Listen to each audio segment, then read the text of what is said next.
তুমি জানো না চুরি করলে কি শাস্তি হয়? এই অপরাধের শাস্তি হিসেবে আজ আমরা ঠিক করেছি তোমাদের স্বামী স্ত্রী দুজনের লোকের সামনে তোমাদের ওই ছেলেকে আজ আমরা বলি দেব। চুরি আমি করেছি, তোমরা আমাকে বলি দাও, আমার ছেলেকে ছেড়ে দাও। তোমরা আমাকে বলে দাও, তোমরা আমার ছেলেকে ছেড়ে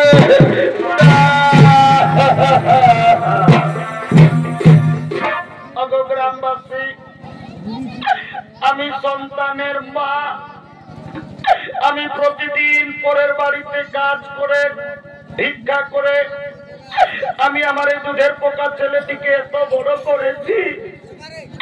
আমি জানি আমার স্বামী চুরি করেছে, অপরাধ করেছে আমার স্বামী। এই অপরাধের শাস্তি তোমরা আমার ছেলেকে বলি দিও না। তোমাদের যদি বলির প্রয়োজন, যদি বলির দরকার থাকে, আজ আমি মা হয়ে আপনাদের কাছে আমি আমার মাথা পেতে দিলাম। আপনারা আমাকে বলি দিন, তবু আমার স্বামীকে ছেড়ে দিন। তোমরা আমার ছেলেকে ছেড়ে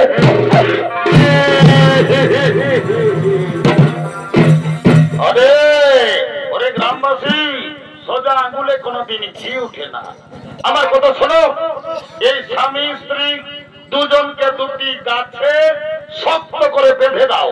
তারপর এদের ছেলেকে এদের চোখের সামনে আমরা বলি দেবো। দাও, এদেরকে বাঁধো, এদেরকে বাঁধো,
তাকে আর নামাও।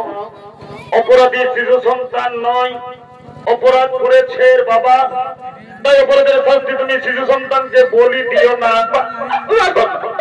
শোনো গ্রামবাসী, তোমরা জানো না, তোমরা যাকে গাছে বেঁধেছ উনি সাধারণ মনুষ্য নন, উনি হলেন দেবতা রাজা ইন্দ্র।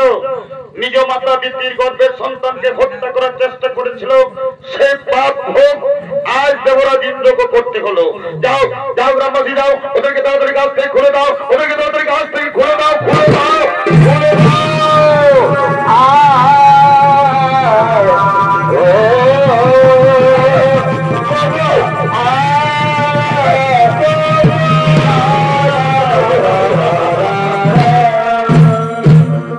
দেবরাজ ইন্দ্র, মনে করো